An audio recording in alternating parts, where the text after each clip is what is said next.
What's up, everyone? Welcome back to Daily Fantasy Sports Picks and Bets. It's The Mix, powered by Mayo Media Net here on YouTube and presented by Jock, the daily fantasy app we love so much because we actually make money playing it. Download that bad boy for free. Use the promo code MMN. They're going to match the first $100 for free. And if it's free, it's for me. Who am I? It's the girl named Sugar. It's your host, the big dude with the big mouth from the Big Apple, Big Johnny Stud, coming to you worldwide from Brooklyn, New York, as always. Coming out the chair, as always. Death, taxes, sun rising in the east, setting in the west. Bears making dookie in the woods, and the big man up before the crack of dawn to bring you this. It's the fastest show in NFL absolutely anywhere. You take that bad boy to the bank. We don't care if it's week 1 or week 1-5. It is Thursday Night Foosball. We going out west. We got the Niners. We got the Seahawks.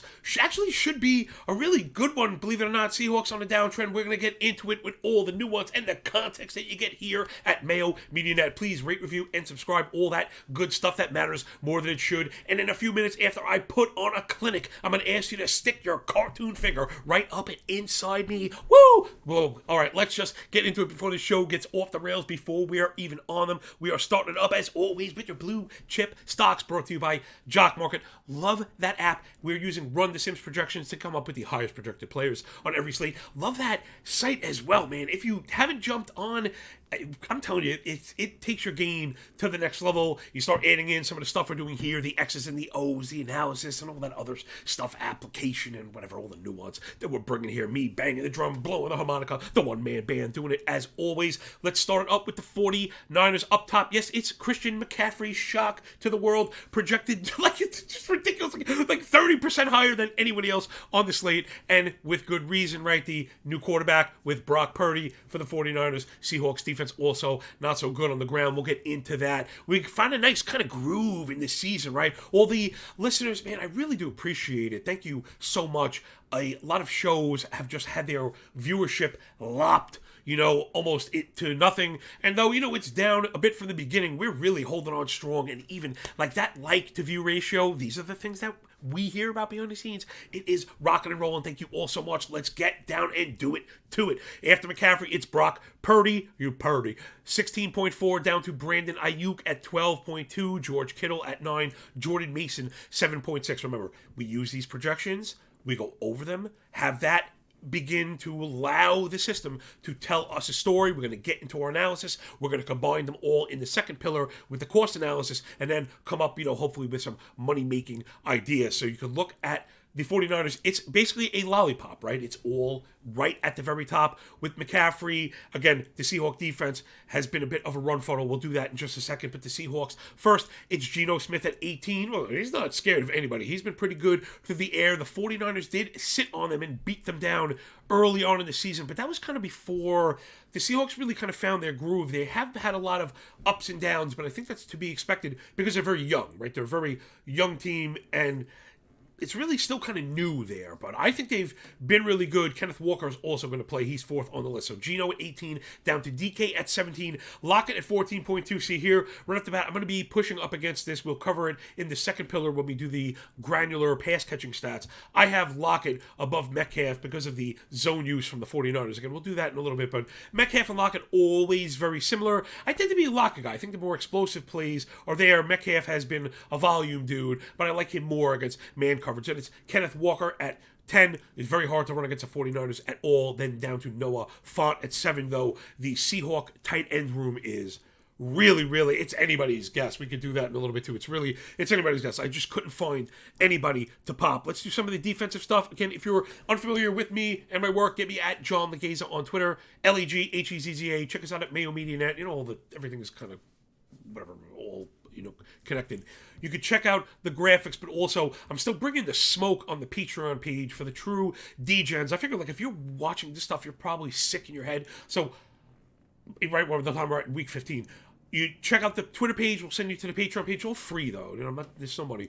All these advanced stats that I'm bringing, I have them split year to date, last 8, last 4, pass catchers year to date, last 8, last 4. That's coming as soon as I hang up this show. So you can go and catch all the stuff that I'm talking about. And then when you see what defenses are doing, man v zone, and how they perform, then you could go over to the pass catching sheet to who's good, man v zone, slot, and all that stuff. And I'm giving you the tools to kind of take it a bit forward. Again, rate, review, and subscribe. Tag Patty Mayo on on social media. That's the best thing, man. I love that. Nothing blows my skirt up like that. So what do we know about the defenses? San Francisco 49er defense is excellent. Last 8, they're probably the best in the game. 15 points a game. Less than 25% of drives are scoring.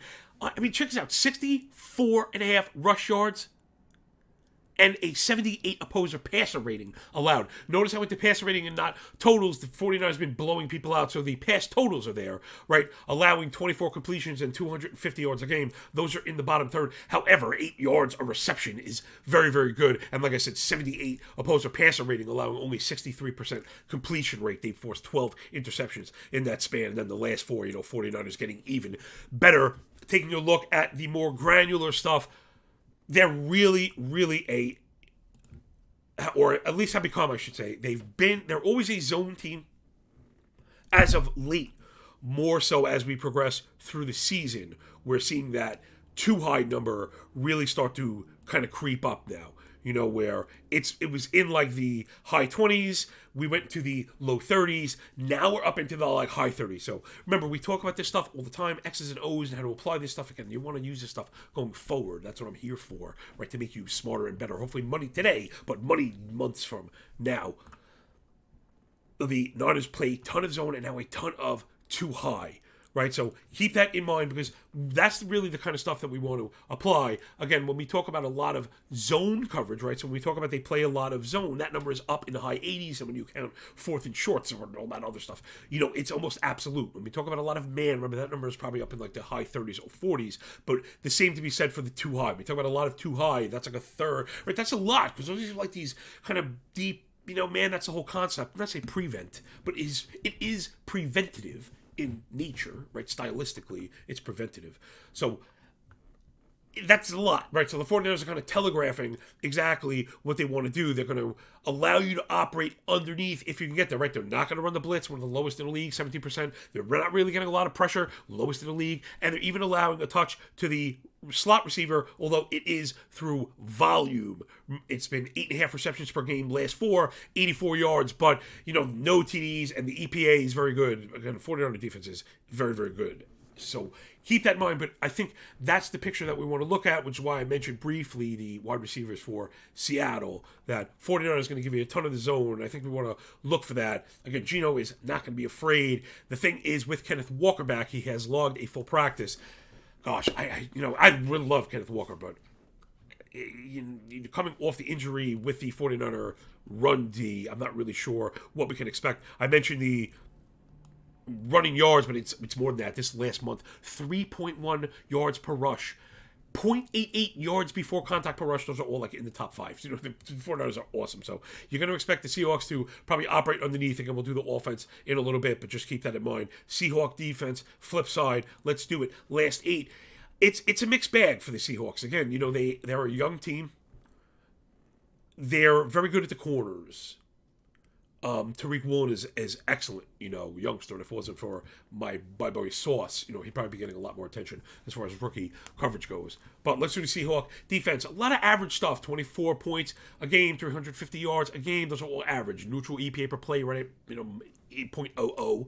Right, they're allowing drives 2 minutes and 55 seconds because of the run game. So 32 rushes a game, 156 yards, 4.8 per rush, 1.5 yards before contact per rush. They've allowed 9 touchdowns. The pass defense has been good, but it's less about that. It's more about when you allow the run. When you get tick, tick, tick, tick, tick, tick, tick, tick, tick. And when you allow efficient run games, you get long drives, efficient drives, scoring drives. They just don't end up passing. You don't end up with the ball either. So the numbers for the Seattle pass D, again, it's a mixed bag. You see 195 yards a game, and you're like, wow, it's fantastic. However, the EPA per drop back is still in the negative, though slightly. 65% completion rate is average. The opposer rating at 84 is pretty good, but it's a mixed bag.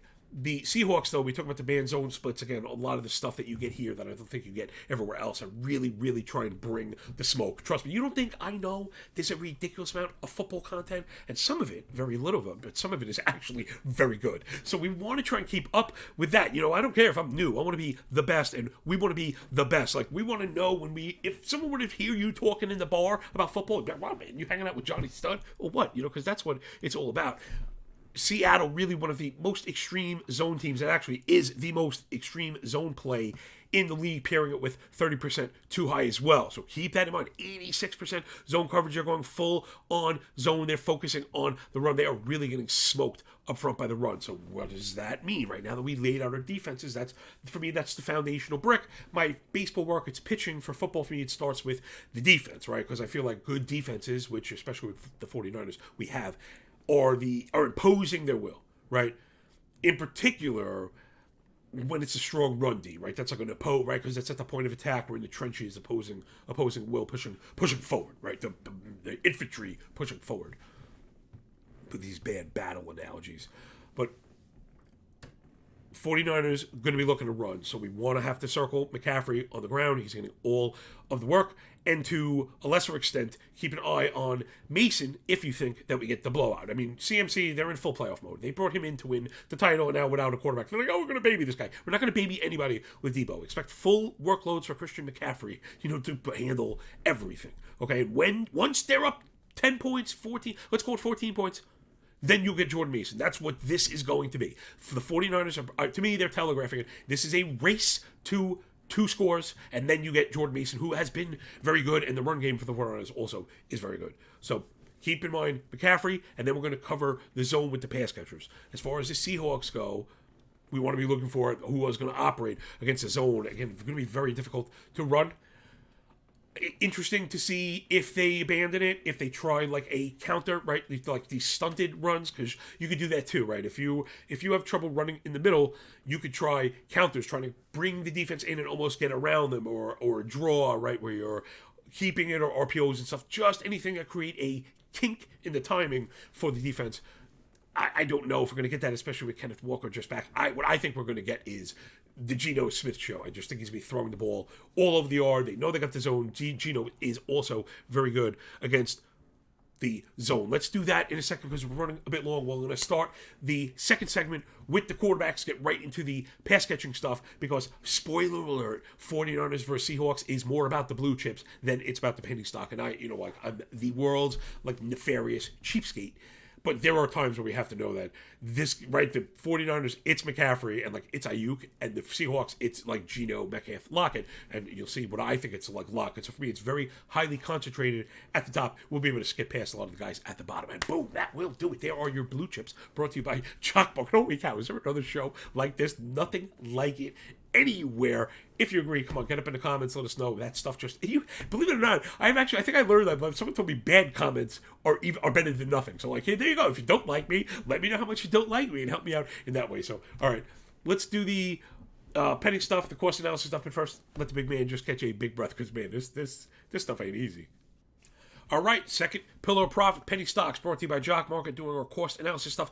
Pretty good segue. I think, it only took 15 weeks to get there, starting with the defense, having that draw the narrative, then getting to the quarterbacks. For here, again, we're in the point of the season where it's all about split notes, because, right, Purdy, you got to split stuff. So here we go. Let's bring the smoke. Me doing the thing that I do, as always, right? The only 2 quarterbacks on the slates will be the value. So let's take a look at Purdy on the season. 45 of 67, 461, 4 four touchdowns, 94 PSR, 6.8 yards per attempt, 0.19 EPA per attempt. Quarterbacks always kind of outperform their expected, let's say, with Shanahan offenses, because everything is so kind of easy. All the skill positions are so good. Target distribution, 28% to the running backs, 57 wide receiver, 12% tight ends. So keep that in mind. He has not thrown the ball to the tight ends. I'm knocking down Kittle.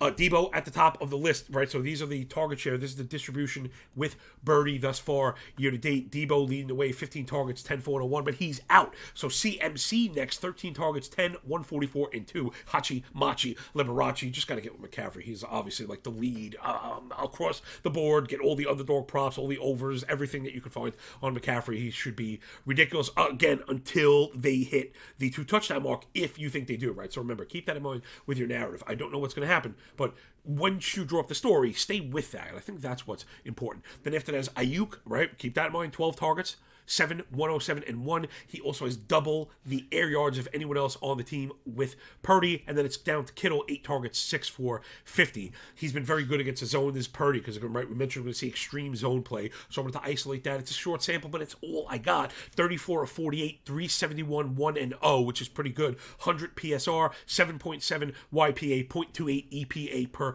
attempt for Brock Purdy against the zone. So he's done his best work against the zone. And let's get into the pass catchers. All right, this is what we do. Other shows like this, man. Debo getting 36% target per route run against his own, but again, he's out. So it's next man up here. I mean, you really got to push Ayuk to the front. He's next, 5 for 74 and 1, 1.6 yard per route run, 14 yards per reception against his own year to date. He plays every single snap and has the double-digit A-dot. So I think, like I'm saying, that is kind of teased it before. There I'm kind of bringing it in, right? So I laid the foundational bricks for the defense, explained how they're going about it. Now this is like the punch to the counterpunch, or the counterpunch to the punch, which I guess makes more sense. The chicken or the egg. You know, Purdy's going to see a ton of zone. He's been good against it because he's patient. He scrambles just enough when he needs to get himself out of trouble. Seattle has just not been very good on defense. You know, they're getting beat up at the point of attack. Trent Williams playing for San Francisco, they're good. Like, I'm expecting more of the same. So now Debo, it's Ayuk, and it's McCaffrey, and it looks like just about it. I know people are going to be always chasing Kittle. I'm not going there. You can have that. I'm not paying for it. Spoiler, look to the bottom of your sheet here. Again, if you want, you could hop over to Twitter at John Laghezza or Mayo MediaNet. All these graphics, right, we're mixing. It's projections and salary, cost per point, IPOs for Jock Market, the whole 9, right? Chimichanga, bag of chips. You go get those and download the stuff for free. You know, it's on us, baby. You'll see Tyler Croft is at the bottom, and I'm like, Tyler, I thought, I actually went back to correct my graphic. If you're following along, I have made like a mistake every single week. You know, it just something happened. You know, doing all this work and all this stuff, and I make all these graphics. You know, they're all custom and stuff.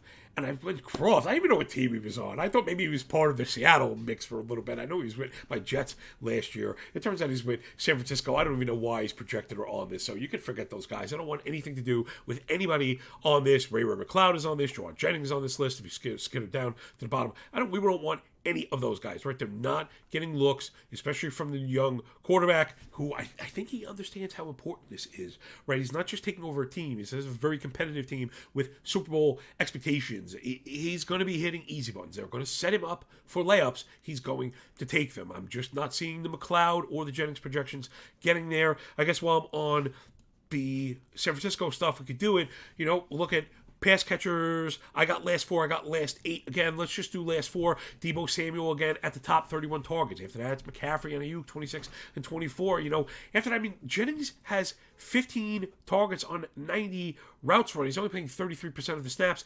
I think he'll step up into the second spot. I don't know about this Ray McLeod stuff. He doesn't even have the targets to qualify for my list. And then, you know, I have guys like Juszczyk, who's played 137 snaps, and he has 7 targets. Like those, that's just not going to move the needle for me. Again, I'm sticking with the lollipop narrative. Give me Purdy, give me McCaffrey, give me Ayuk, and even give me Mason. Like, I think I like Mason more than I like the other quote-unquote starters for the 49ers. The idea being, if my Purdy gets there through Ayuk and McCaffrey. Remember, I think McCaffrey should have a day on the ground, but he also could burst a long one off the screen. So that's the boost to Purdy, which could also get you to the 17-point lead. And if both of the touchdowns of McCaffrey is from Purdy or one from Ayuk, and, you know, you could see how those 3 guys, when the offense is so concentrated, those 3 guys could even get you to 20 points and all have the game, all get there, you know, and then Mason cleans it up for you. So again, I'm drawing up my own narrative. I don't know what's going to happen. I wish I did. So that's one side, San Francisco. Let's do the other side, Seattle. Geno Smith, year to date, 306 of 428, 34, 33, 25 touchdowns, only 8 interceptions. That's 265 yards a game for you math nerd out there. 107 passer rating, 8 yards per attempt, .22 EPA per attempt. Geno Smith really putting up an excellent, this is an excellent quarterback season. He's catching a lot of heat because what he didn't maintain, like he was playing a top 5 quarterback and he didn't maintain that, so now he's trash because he's playing a top 8 quarterback. Geno Smith has been excellent. He's making a lot of really good throws. The problem here is the San Francisco defense. So target distribution for my boy Geno, 14% to the running back, 60% wide receiver, 24% tight end. So you want to be looking at the wideouts. The problem with the 24% tight end, which would be juicy, is that itself gets split a bunch of times. Let's do the zone work, and then we'll do the pass catching stats. Against the zone, Geno on the year, 76% completion, 11 touchdowns, 7 picks. So that's been the problem. The 11 TDs is nice. The 7 picks is not, but that's been the problem. I think he can be a little bit too daring sometimes. You know what, though? In this game of ours, we kind of want that, especially if he's behind. 8 YPA, positive EPA per drop back. Those are really the things we're looking at. 8 yards per attempt, that's really good. The, guess what? Favorite targets, it's Lockett and it's Metcalf. So Lockett, 57, 421, and 4. 25% of the team targets, 35% team air, 10 ADOT. DK Metcalf, 53 catches, so right there. 555 and 2. 23% team target, 33 team air, 10 ADOT. So really, really, really close. Lockett's found the end zone. DK with a few more yards. DK getting a bit more volume. Lockett a bit more air, right? So I think that makes sense. I'm expecting more Lockett. And the reason is, I mentioned before, we gotta be very careful with this slot stuff. You know, I push the envelope on things, provide new data, and sometimes you get stuck with that moniker, like, oh, he's obsessed with slot data, he's the slot guy. No, but I think it's a very important thing to pay attention to, in particular, PPR formats, right? So, San Francisco, tons of zone, tons of too high. We know they're allowing, 8 receptions a game to the slot receiver. Right there, even if it's 8 for 30, your guy's getting there. You're getting something. So but that also works kind of intuitively, where they're allowing deep. So that kind of soft spot is going to be in the middle. And in particular, it's a very good battery, Geno to Tyler Lockett. Like, I wouldn't, right? I think that's what I probably should have led with that. You look at the stats that put the flashlight on it, but that's not like the trigger, right? You really want, for me, quality players over everything. But quality players in that spot where it kind of strategically or stylistically, my new word, kind of works into it, where we know San Francisco is going to let you have it because they're scoring now too. It's not like the Broncos where it's like they have to stop you because they can't score. No, they can let you do little bits on defense, and in fact, especially in the middle of the field, right? Because again, like I mentioned, tick, tick, tick, tick, tick, tick, tick. They want the clock ticking. They're going to dare you to put together a 15-play drive. And if that means Lockett gets 6 passes for 23 yards on one drive, right, then so be it. Because they're going to make you take 10 and a half minutes to get there, and then you're going to get offense, up the nose. It's no Debo, but this 49er offense is still really good. McCaffrey plus Ayuk plus Kittle. I know I put down Kittle a touch, but part of it is just the distraction and the blocking and the catches he makes are huge because of the catch and release ability that he has, right? Kittle's like the best player, like the best all-around tight end in football. So those catches, though, when you see like 5 for 40, it doesn't blow you away. You feel disappointed. But those matter. A lot of those are first downs because it's like, oh, he's not out there running all these crazy routes. You have to pay attention to him, the block. He's just very, very good. So, keep an eye on all that stuff. Again, I was talking right past this penny stock section. For the people that don't have Twitter or don't want to look at it, I don't blame you. The value backs, it's McCaffrey at the top, remember, so just because you're expensive doesn't mean you can't be a value because his projection is so high. Right after him is Jordan Mason. I like it. Projected for 7.5 points. I actually think he gets there almost anyway, right? Even as the backup, I think with the run matchup, he's in line for that. And we hate to admit it, but he could score a late touchdown anyway too. So, and then after that, it's Kenneth Walker, only projected for 10 points. You got to think he gets a little bit more than that. I know I'm skeptical, but I think the volume could be there. And I'm not talking about 30 carries. I'm not. But Walker has run routes and gotten more targets than before. So I think that projection should be a bit higher. I guess I understand why it would be tentative. But you can see where I'm already like, oh, no thanks. We are. If you want to play Jock Market for the injuries, right? We just had that game. If you want all the backups, you did really well. But that's something else in itself, right? You don't go into these games like looking for players to get hurt. That's just not how it goes. Now, because of the high concentration, if the backups are really, really cheap, where like Ray McLeod at Jock Market 388 is not, no thank you. Juwan Jennings 520, and if that creeps up near 6, no thank you. They're both projected 25% ownership, no thank you. I'd rather have the whack Seattle pass catching tight ends. Well, let's do that before we get out of here, because I think we did pretty much everybody, right? And then the rest of the wide receivers, at least, was McLeod, Jennings, Metcalf, Lockett, Ayuk, who we know, and then I mentioned Croft, like, no thank you at all. The one dim spot we left that probably would fit the value would be pass catchers for Seattle. Now, last 4, remember, Goodwin is out there, 91 snaps, 59% of dropbacks. He's run a route, not bad, so that's 25 routes a game. It's only 4 targets a game, but it is 53 receiving yards. So if they get him loose, he will get deep. 14% target per route run is not great, but 2.1 yards per route run is, right? So keep him in mind. And then the tight ends, it's Fant and Disley, and it is just such a split. Fant, I guess let's go Fant Disley. 61%, 58% snaps. 48% to 46% route per dropback. 21 to 20 routes per game. 9 to 8 targets, 7 to 6 receptions. I mean, it's really just neck and neck, very hard. 1.2 to 1.1 yards per out run, 11 to 10 yards per reception. It's extremely, extremely close. Everything is extremely close. I'm not really sure. Nobody really stuck out zone or not. That's just a stab, but it is the stab that I would take, right? So I'd be pushing the Seattle pass catching tight ends in front of the McLeods. I think Jennings, just for the snaps, maybe not, right? He's going to see the field. The 49ers are limited with injuries, right? Debo being out and the versatility he provides running and catching the ball leaves a void, right? There's no question. McCaffrey's going to be there to suck up a ton of it, right? They're also that just universally amazing football player. But I think Jennings is going to be, the dirty work. He'll be blocking on a lot of these plays. But I think he's going to see a ton of the field. I'm expecting Seattle behind early, so I don't think you're going to get much outside of Metcalf, Lockett. You're going to, get Goodwin. And then the Fant Disley thing is it's 50-50 because the snaps are 50-50 and the routes are 50-50. It's all just 50-50. So good luck with that. Sorry, I can't be more definitive, but, I'm not. My guys, right, let's wrap it up, put a bow on it. I like both quarterbacks in this game. And also, let's, quick lesson why Jock Market is really cool. You could play 2 quarterbacks.